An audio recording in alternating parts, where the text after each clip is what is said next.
enfocar hoy en la parte número 2 o semana número 2 de los atributos de Dios y tiene que ver con la supremacía de Dios. La supremacía de Dios. Ahora, Martín Lutero dijo al renombrado erudito Erasmo, él le dice esta frase, le dice, tus pensamientos, le dice, sobre Dios son demasiados humanos. Tus pensamientos son demasiados humanos. Ahora, creo que lo mismo puede decirse para muchas de las personas que se dicen ser creyentes y especialmente para muchos predicadores en los púlpitos hoy en día, de que los pensamientos acerca de quién Dios es son demasiados humanos. Lo que tenemos tristemente en el cuerpo de Cristo que está sucediendo, la tendencia de hacer es minimizar quién Dios es y elevar al ser humano. Y ese es un gran problema en la iglesia, en el cuerpo de Cristo. Esto causa que miles y miles de cristianos no conocen al Dios de las Escrituras. Conocen a un Dios, conocen al Dios que tal vez ellos están creando en sus mentes, que les gustaría que fuera Dios de cierta manera, o el Dios que quieren que Dios se parezca a ciertas cosas que ellos hacen. Pero ese no es el Dios de las Escrituras. Salmo 50, verso 21, dice lo siguiente. Estas cosas has hecho, dice, Salmo 50, 21. Y yo he guardado silencio. Dios hablándole al pueblo de Israel en referencia a que ellos han estado actuando equivocadamente. Estas cosas has hecho y yo he guardado silencio. Dice, pensaste, dice Dios, que yo era tal como tú, pero te reprenderé y delante de tus ojos escondré tus delitos. ¿Qué estaba sucediendo aquí? Bueno, Israel afirmaba que Dios era el Señor de ellos, que Dios era su Dios, pero vivían como incrédulos, vivían sin temor a Dios, vivían haciendo lo que se les daba la gana. Y obvio esto muestra falta de sinceridad en su arrogancia en su relación con Dios. Eran arrogantes, decían que amaban a Dios, pero actuaban como se les daba la gana. Se escucha eso como lo que sucede hoy en día en muchos lados. Decimos que amamos a Dios, muchos dicen que aman a Dios, pero viven como quieren. Y Dios dice, pensaste que yo era tal como tú. Esto obvio muestra una falta de sinceridad y arrogancia del ser humano. El pueblo estaba actuando como que si Dios fuera simplemente un gobernante político, un líder acá en la tierra que iba a dejarles pasar sus arrogancias o su corrupción o su pecado. Y por eso Dios les dice, pensaste que yo era tal como tú. El problema es que los hombres imaginan que Dios es movido por sentimiento, cuando Dios es movido por principio. Y ese es el problema, pensamos que Dios piensa como nosotros. Dios no es movido por sentimiento, Dios es movido por principios. Es la idea que muchos tienen de Dios, que Dios ha formado un plan para su gloria y su propósito, y piensan que ese plan puede ser como sus propios planes, movidos a cualquier momento, cambiados en cualquier momento, y esos planes están sujetos a cambios, los de Dios, como nosotros planeamos algo y luego pues cambiamos de pensamiento y ya no queremos hacer esto, pero hacemos lo otro. Pensamos que Dios hace lo mismo, pero Dios no es como nosotros. La humanidad quiere creer, que cualquier poder que Dios tenga, cualquier autoridad que Dios tenga, tiene que ser restringida o restringido el poder de Dios. Porque si no se restringe la idea del libre albedrío que muchos tienen de los hombres, va a ser reducida y la humanidad simple y sencillamente se vuelve un robot. Entonces, si no tenemos libre albedrío, piensan unos, entonces ¿qué somos? ¿Robots? ¿Dios controlándonos y haciéndonos que hagamos todo lo que Él quiere?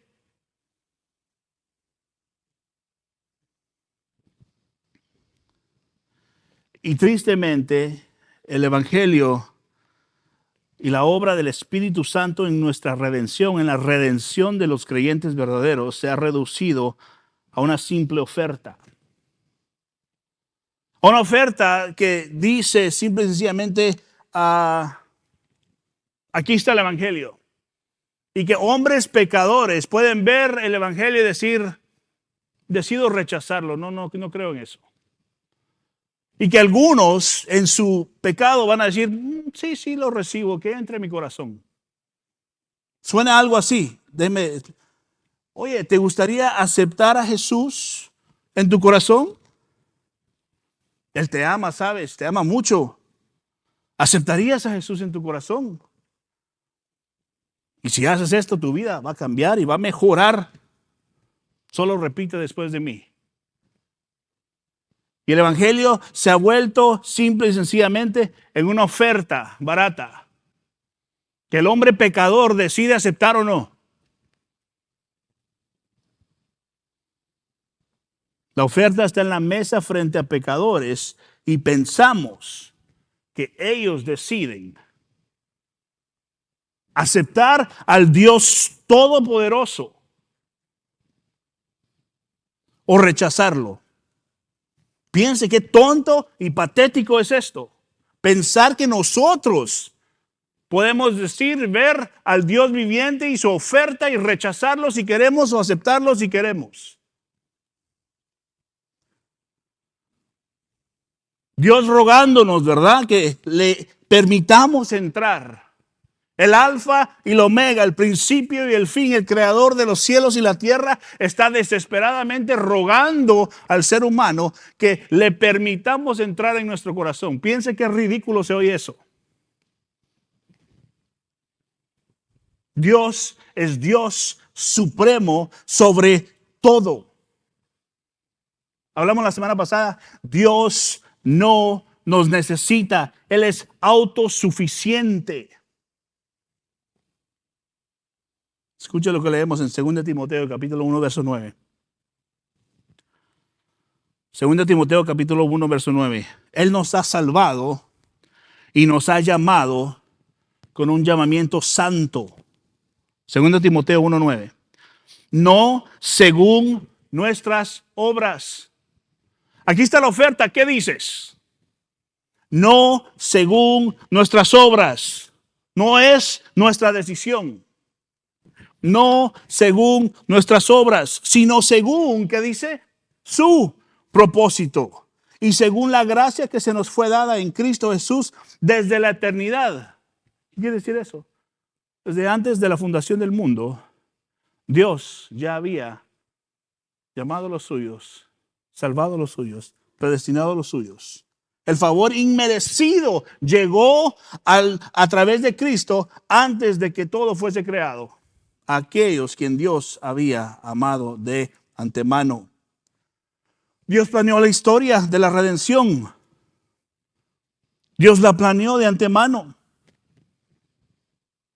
Y si Dios planeó una historia de redención, un plan de salvación en Cristo Jesús, también significa que Él ordenó que hubiese pecado. No podemos tener redención a menos que exista algo de que debemos de ser redimidos. El mundo es como es porque Dios ordenó y permitió que Adán y Eva pecaran. Déjenme decirle lo que no sucedió en el huerto del Edén. Dios los pone, Dios creó todo y les dice, de este árbol no me comen. Sí, Dios, excelente, y Dios se va. Y de repente Dios regresa y dice, no puedo creer que hayan comido del árbol que les dije. Dios no fue sorprendido. Solo para que tengan, Dios nunca es sorprendido. Si Dios alguna vez es sorprendido de algo que nosotros hagamos, Él no es Dios. Dios nunca va a decir, pues no sabía que eso iba a pasar.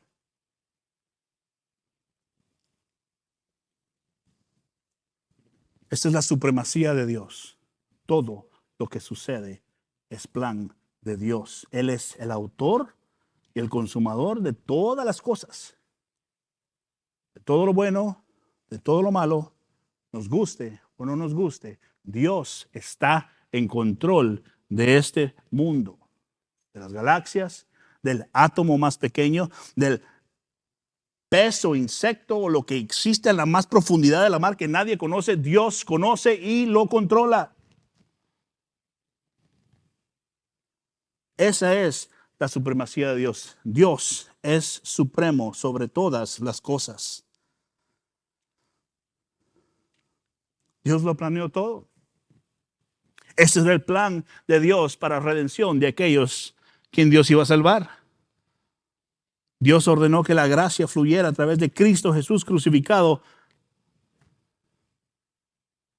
en un madero antes de crear el mundo. Espero que vaya entendiendo. Vaya conmigo a Romanos capítulo 5.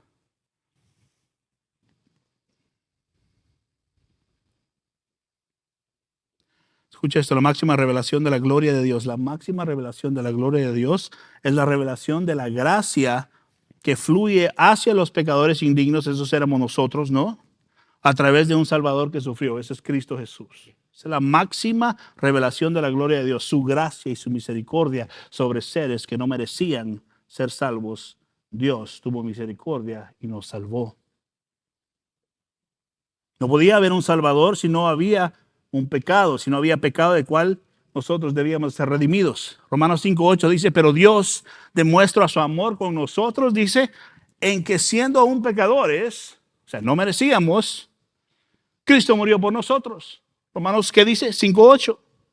Todo es para Cristo y por Cristo. Romanos 11:36 dice, porque de Él, por Él y para Él, ¿qué dice?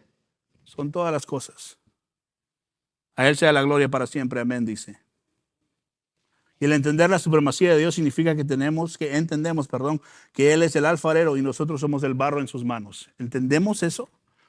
Él es el alfarero y nosotros somos el barro en sus manos. Y que de ese mismo barro Dios hace vasos de honra y vasos de deshonra. ¿Entendemos eso? Dios está en control del barro. Y Él hace lo que Él quiere con el barro, su creación, las criaturas. A unos los moldea para vasos de honra, a otros los moldea para vasos de deshonra, que serán destruidos como Él quiera. El Señor gobierna y reina sobre las criaturas que Él ha creado. Amén. Eso es lo que la Biblia dice. La humanidad puede planear y unirse contra el Señor, pero la Biblia dice lo siguiente en Salmos 2, capítulo 2, verso 2 al 4. Miren lo que dice, se levantarán los reyes de la tierra y los gobernantes traman unidos contra el Señor, dice, y contra su ungido, diciendo, verso 3, rompamos sus cadenas y echemos de nosotros sus cuerdas. Y mire la respuesta de Dios cuando hace esto en las naciones. Verso 4, el que se sienta como rey en los cielos, ¿qué dice? Se ríe. El Señor dice, se burla de ellos. ¿Por quién le puede decir a Dios qué Él puede hacer y qué no puede hacer? Nadie. A través de todas las escrituras, a través del Antiguo Testamento, el Nuevo Testamento, vemos la supremacía de Dios por toda la Biblia. Primera de Crónicas, 29, 11 y 12. Primera de Crónicas 29, 11 y 12 dice, tuya es, oh Señor, la grandeza y el poder y la gloria y la victoria y la majestad. En verdad, todo lo que hay en los cielos y en la tierra, tuyo es el dominio, oh Señor, y te exaltas como soberano sobre todo. Verso 12, de ti proceden las riquezas y el honor. Tú reinas sobre todo y en tu mano están el poder y la fortaleza. Y en tu mano está engrandecer y fortalecer a todos. Es Dios el que hace esto. Es Dios el que nos da vida, nos sostiene, tiene misericordia de nosotros. Es Dios. Le leo una frase del autor y predicador Arthur W. Pink. Él dice esto, ante Él, dice, de Dios, los presidentes, los papas, los reyes y los emperadores son menos que saltamontes, dice. Termina su coro ahí. Segunda de Crónicas, mira lo que dice Segunda de Crónicas, capítulo 20, versos 5 y 6. Segunda de Crónicas 20, 5 y 6. Entonces Josafat se puso en pie en la asamblea de Judá y de Jerusalén, en la casa del Señor, delante del atrio nuevo, dice, y dijo, verso 6, oh Señor de nuestros padres, ¿no eres tú Dios en los cielos? ¿Y no gobiernas tú sobre todos los reinos de las naciones? En tu mano hay poder y fortaleza, y no hay quien pueda resistirte. Ningún pensamiento de Dios puede ser estorbado. Ningún pensamiento de Dios, ningún propósito de Dios puede ser frustrado o cambiado por nadie.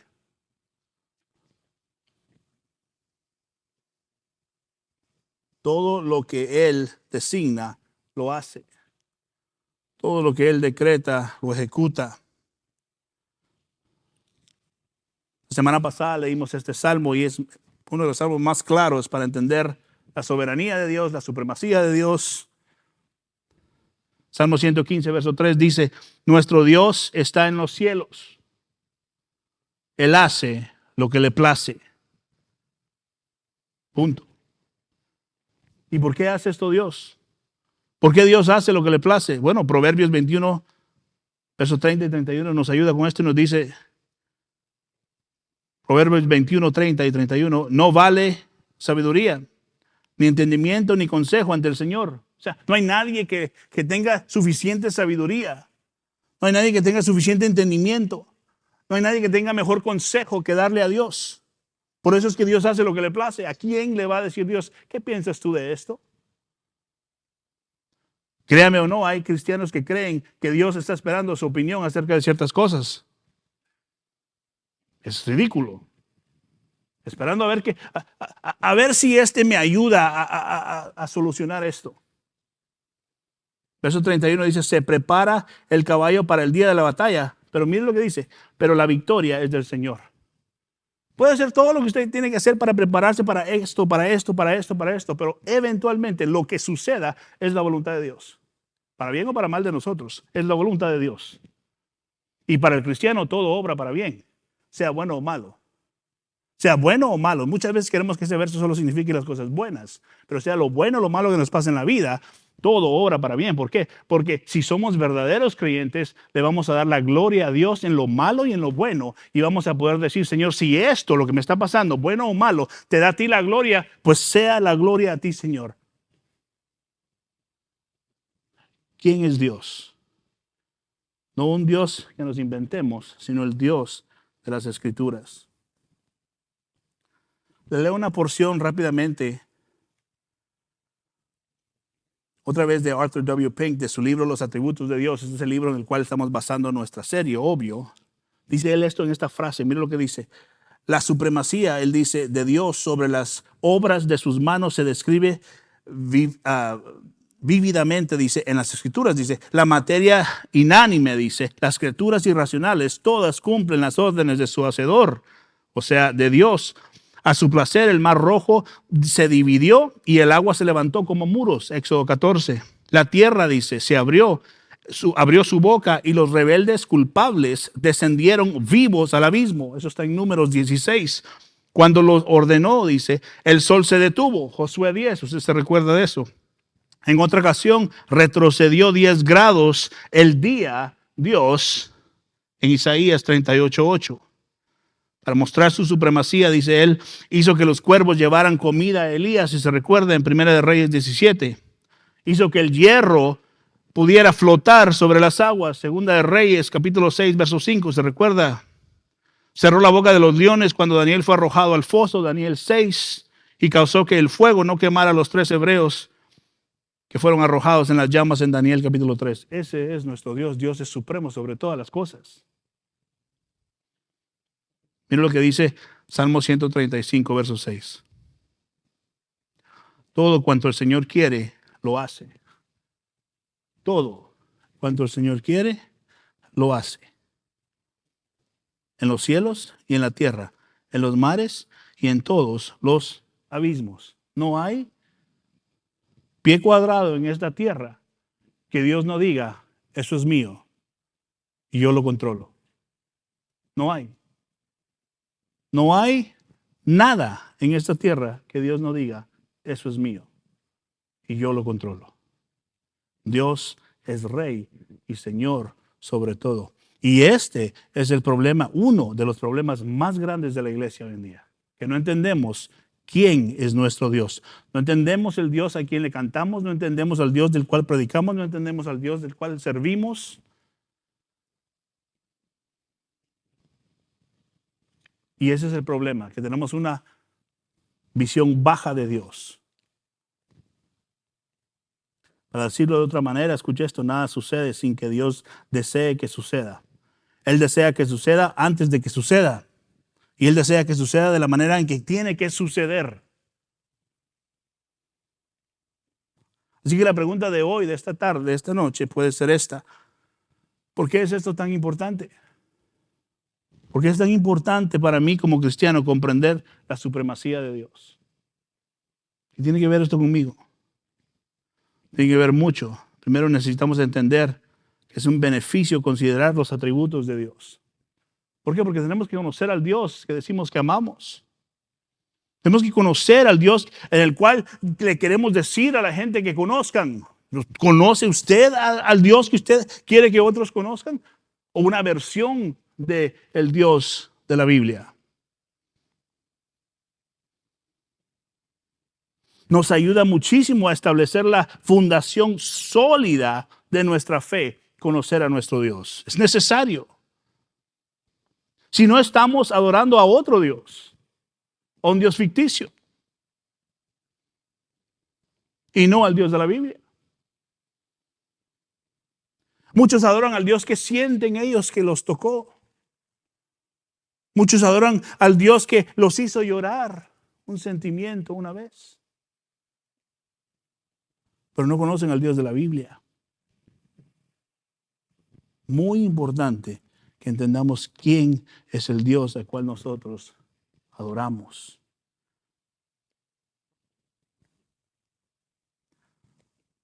Cuando estudiamos a Dios, mantenemos nuestros ojos y metas en Él.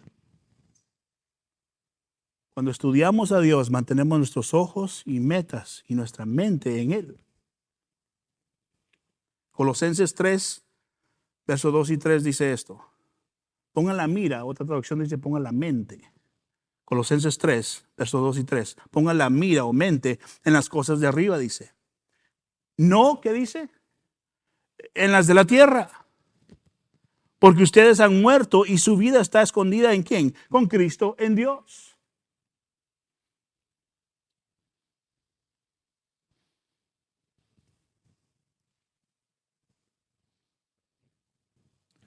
Déjeme, ¿qué suele suceder?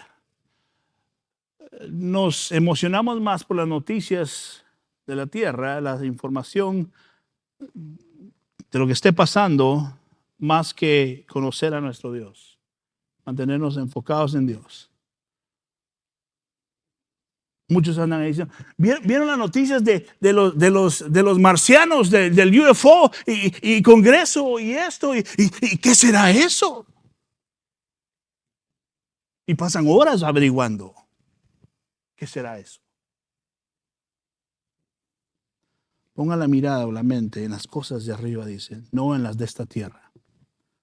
Distracciones. Porque ustedes han muerto, dice. Ya no son como el mundo. Las cosas del mundo ya no nos atraen. Nuestra vida está escondida en Cristo. Pertenecemos a Cristo. Nuestro enfoque es Cristo. Le leo una frase rápidamente del autor y predicador Charles Spurgeon en un mensaje, en su mensaje La infalibilidad del propósito de Dios. Dice esto él. Si estudiamos al hombre, y hacemos al hombre el único objeto de nuestra investigación, habrá una fuerte tendencia en nuestras mentes a exagerar la importancia del hombre, dice. Vamos a pensar demasiado en la criatura y demasiado poco en el Creador, prefiriendo ese conocimiento. ¿Qué está diciendo? Si nos preocupamos de las cosas de acá, eso es lo que nos va a interesar. Y ese va a ser el enfoque y ese va a ser la prioridad. Y dice, el hombre, cuando estudia más al hombre y las cosas del hombre, se interesa más en el hombre que en el que es la criatura y no el creador. Así que debemos estudiar a Dios para poder entender la supremacía de Dios, que obvio está demostrada plenamente, no solo en su creación, sino sobre la voluntad del ser humano. Cada ser humano, Dios tiene control de sus vidas. Continúa él y agrega, Charles Spurgeon dice esta frase: toda criatura es libre y hace lo que quiere, pero Dios, dice, es más libre aún y haciendo lo que Él quiere, no solo en el cielo, sino entre los habitantes de esta tierra inferior. Unos pueden pensar que son libres, pero son libres hasta donde Dios quiera que sean libres. Porque van a hacer lo que Dios quiera que hagan. Proverbios 21:1 se lo muestra. Más claro no podemos leerlo. Proverbios 21:1. Como canales de agua, dice, es el corazón del rey en la mano del Señor. Dice, Él, refiriéndose a Dios, lo dirige donde le place. O sea, el rey puede planear, usted y yo podemos planear, pero lo que Dios quiera que suceda es lo que va a suceder. Y esas son las cosas que tenemos que ir entendiendo como hijos de Dios. Por eso cuando oramos, Señor, hágase tu voluntad. No lo que yo quiero, porque lo que yo quiero mayormente es egoísta, sino que lo que tú quieras, hágase tu voluntad. La supremacía absoluta y universal de Dios se afirma claramente en el Nuevo Testamento. Efesios 1:11 dice esto, mire, Efesios 1:11, también en Él hemos obtenido herencia, habiendo sido predestinados según el propósito de aquel que obra todas las cosas conforme al consejo de su voluntad. Dios ya sabía que usted le pertenecía porque Él lo predestinó. Por eso leímos la semana pasada, o leímos ahorita hace un poco, Romanos 11:36, porque de Él y por Él y para Él son todas las cosas. Como le dije, hay muchos que se jactan de ser seres libres con su propia voluntad. Yo hago lo que yo quiera. Yo hago lo que se me plazca la gana hacer cuando yo quiera. Nadie me dice qué hacer.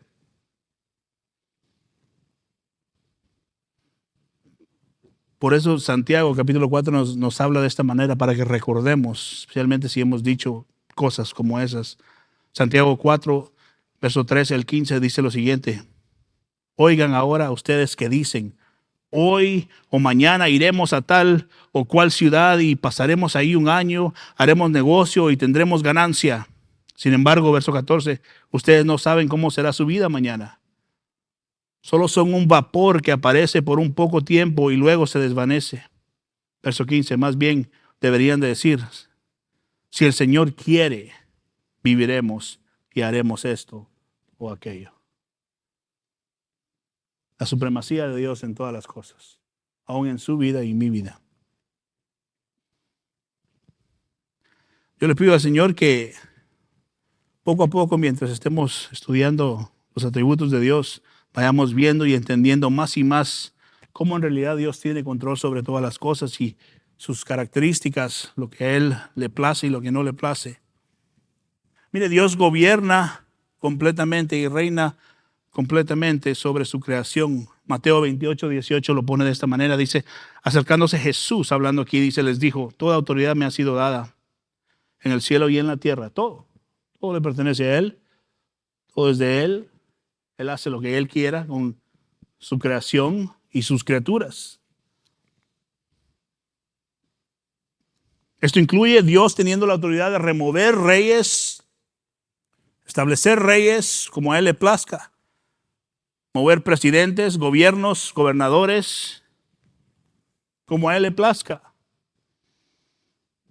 Y Dios a menudo ordena y dispone cosas aún que no le agradan completamente. Porque Dios los pone no quiere decir que esa gente hace todo lo que Dios dice que hagan. ¿Está claro eso? ¿Entiende, verdad? Sin embargo, todavía significa que Dios va a anular los actos pecaminosos de los gobernantes malvados, la gente malvada, y hace que sus pecados y su error sean parte de su sabio y perfecto plan. Ese es el milagro más grande de los milagros más grandes que sucede a diario, cada hora, cada día, cada momento.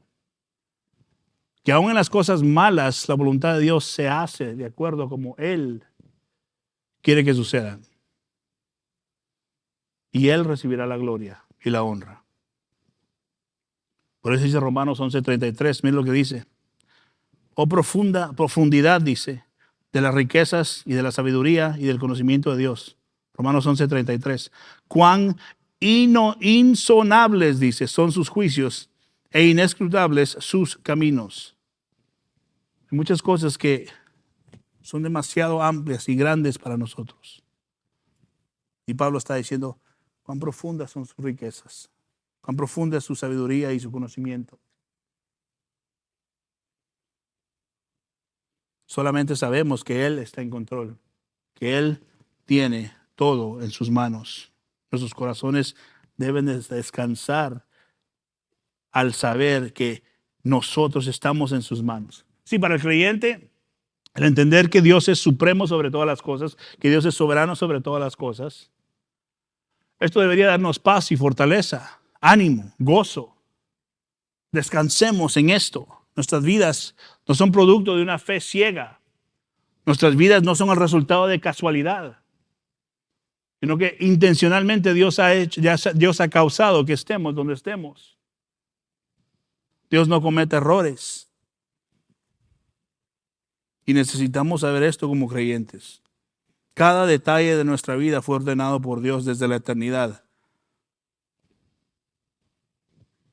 Cada uno de los eventos en nuestras vidas, Dios los conoce y los conoce porque Él los preparó, los diseñó. Nada sucede a menos que Dios quiera que suceda. Bueno, escuche esto, o malo.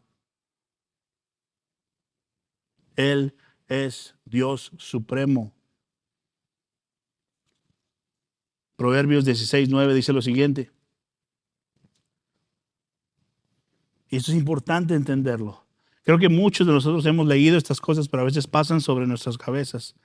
La mente del hombre planea su camino. Todos hacemos eso, todos planeamos, todos queremos tener nuestros meses y años tal vez planeados, ideas, metas. La mente del hombre planea su camino, pero el Señor dirige sus pasos. Dios dirige nuestros pasos. ¿Se recuerda a Jonás? Dios le dijo para allá, se fue para allá. Y de alguna manera, como Dios quiso, lo regresó para donde Dios lo mandó. Tal vez no, nunca pensó él que en un pez Dios lo iba a mover, pero lo movió. Y eso debe darnos seguridad, porque le pertenecemos a Él, ¿o no? Si usted le pertenece a Dios, no se preocupe de nada, más confíe en Él. Si es un hijo o una hija de Dios, usted tiene su fe puesta en Él, usted descansa en Él. Estamos en sus manos, ¿no cree? Estamos en sus manos. Esto nos da consuelo y ánimo. Salmo 37:7, termino con este verso. Dice, confía callado en el Señor. Confía. La ansiedad en las personas viene por falta de fe. Ansiedad viene por falta de creer. ¿Creer en qué? Creer en nuestro Dios. Dios tiene control. ¿Cuál es lo peor que puede suceder? Nos morimos. ¿Y qué pasa si nos morimos? Estamos en el cielo. Ganamos. ¿Sí me entiende? Por eso Pablo podía decir, o sea, si estoy acá o me muero, no me importa. En cualquiera gano. Si estoy aquí vivo con ustedes, sigo predicando el evangelio. Y si me muero, estoy donde quiero estar de todos modos con Cristo. ¿Cuál es lo peor que puede suceder? ¿Que nos morimos? Confía, dice, callado en el Señor. Y espera en Él con paciencia. No te irrites, dice, a causa del que prospera en su camino, por el hombre que lleva a cabo sus intrigas, por el malvado. porque hace cosas malas y avanza y crece haciendo aún la maldad, que no te preocupes esa persona. Dios eventualmente se encargará de cada persona. Nuestro trabajo es confiar y descansar en el Señor, tener paz en Cristo Jesús. Y eso es entre más vamos entendiendo la soberanía de Dios, la supremacía de Dios sobre todas las cosas. Él tiene control sobre todo. Amén. Especialmente de sus hijos. Dice la Biblia que nos amó con amor eterno. Eterno quiere decir desde antes de la fundación del mundo, y cuando todo se acabe, Él va a seguir amándonos. Amor eterno. Le pertenecemos. Si usted ha nacido de nuevo, le pertenece a Cristo. Y la evidencia de que usted ha nacido de nuevo es que usted ya no es la misma persona. Ya no desea las mismas cosas que deseaba antes. Su corazón ya no se inclina a esas cosas, sino que al contrario, empieza usted a odiar las cosas que Dios odia y usted empieza a amar las cosas que Dios ama. Esa es la evidencia de que una persona ha nacido de nuevo. Persevera hacia dónde, hacia la santidad. Todos los días.